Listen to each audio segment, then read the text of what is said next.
Oke, matur nuwun.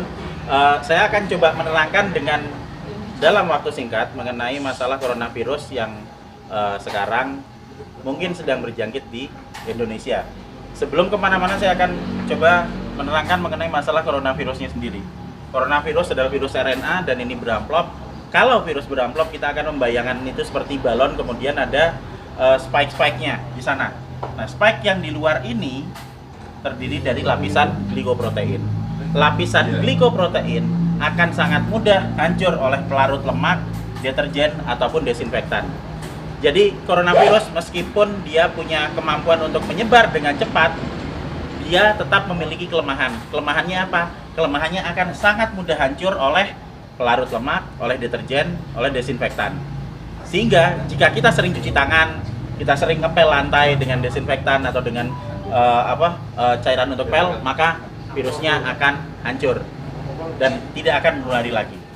Nah, kemudian saya akan cerita gimana caranya coronavirus bisa menulari ke manusia. Coronavirus menular ke manusia itu lewat sentuhan dengan material-material yang sudah terjangkit virus pertama, terus kedua pada saat kita berada di keramaian, kemudian ada orang yang mungkin bersin, kemudian kita kena oleh kontak langsung, maka dia akan langsung bisa menulari kita. Tapi sekali lagi kita jangan terburu panik dulu. Kenapa? Karena coronavirus ini tidak seganas seperti yang dibayangkan atau yang ditampilkan oleh media. Kita akan selalu lihat di situ. Sekarang korban coronavirus seluruh dunia ada sekitar di 80.000 sekian penderita. Tapi dari 80.000 itu nanti yang meninggal itu ada sekitar 2.400 yang selalu hanya akan ada di kisaran angka 2-3%. Silahkan nanti dilihat di data statistik mengenai seberapa banyak yang orang yang terkena coronavirus dan seberapa banyak yang meninggal. Yang meninggal selalu ada di kisaran antara 2-3%. Berarti sisanya sebanyak 97% itu selamat. Dengan deskripsi lebih detail, yang sakit 53%, sementara sudah ada yang mulai sembuh itu sebanyak 44%. Nanti kita akan cerita kenapa dia bisa sembuh. Jadi begitu coronavirus masuk ke tubuh manusia, maka dia akan menginfeksi sel saluran pernapasan. Hari pertama akan ada bersin-bersin, wajar karena itu sistem imun non spesifik yang bekerja. Hari kedua akan ada pilek. Hari ketiga dan keempat kemudian nanti akan ada demam. Hari kelima demam akan berlanjut, dan jika badan kita fit, maka di hari ketujuh antibodi akan mulai dikeluarkan. Jadi kita akan belajar mengenai sistem imunologi basic di sini. Pada saat terkena pertama kali, maka tubuh perlu waktu 7 hari untuk memasukkan data mengenai virus yang masuk ke sini ke sel memori. Di hari ketujuh ini ada antibodi. Hari ketujuh antibodi akan meningkat, akan keluar di sini hari ketujuh. Hari ke-14 dia akan naik sampai ke atas maksimal.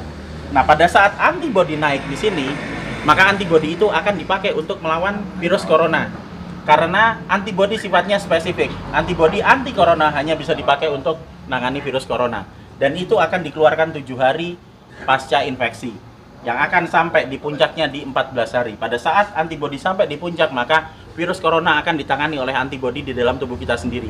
Karena virus hanya bisa ditangani oleh antibodi. Beda dengan bakteri. Bakteri bisa pakai antibiotik, virus nggak mempan. Hanya oleh antibodi. Dan nanti antibodi akan berlanjut turun sampai di minggu ketiga.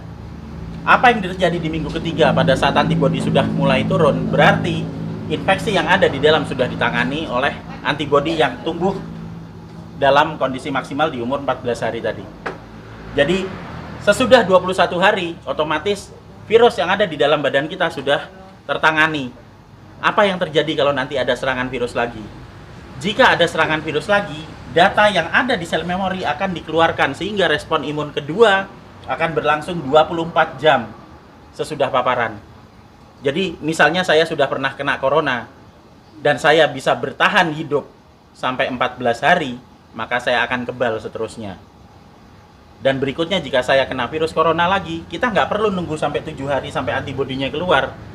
Sekarang kena, maka besok antibodi sudah dikeluarkan. Itu sebabnya 44% orang bisa sembuh bahkan tanpa vaksin, karena vaksinnya belum diketemukan. dan masih ada 53% yang sakit yang akan sembuh ngikuti 44%. Karena pola kematian atau mortalitas tidak pernah bergerak dari 2-3% maksimal. Sehingga tidak perlu khawatir, tidak perlu panik pada saat ada wabah corona. Kita punya prinsip penanganan wabah ada 3. Pertama, kita kurangi paparan virus. Gimana caranya? Untuk kita pribadi hidup sehat, sering cuci tangan, jaga kebersihan tubuh, sering mandi. Kalau misalnya kira-kira kita khawatir terjangkit, ya jangan datang ke tempat keramaian yang banyak orang sakit. Dan untuk mengurangi paparan virus ke kita. Nah, untuk kitanya sendiri gimana? Kita bisa naikkan antibodi. Gimana caranya? Dengan mengkonsumsi vitamin E atau C, vitamin E plus C setiap hari. Plus madu. Karena madu bisa dipakai untuk energi, sementara vitamin E dan C akan bisa dipakai untuk menaikkan produksi antibodi.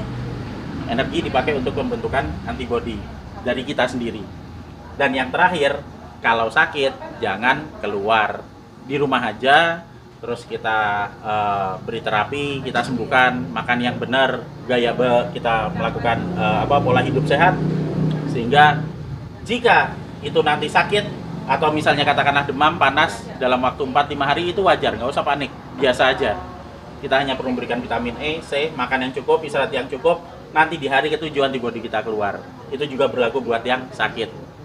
Sehingga sebenarnya kita semua akan bisa menangani wabah coronavirus ini, asal kita bisa tahu basicnya seperti apa, ilmunya seperti apa, dan yang paling terakhir, jangan panik, santai aja, kiamat masih panjang.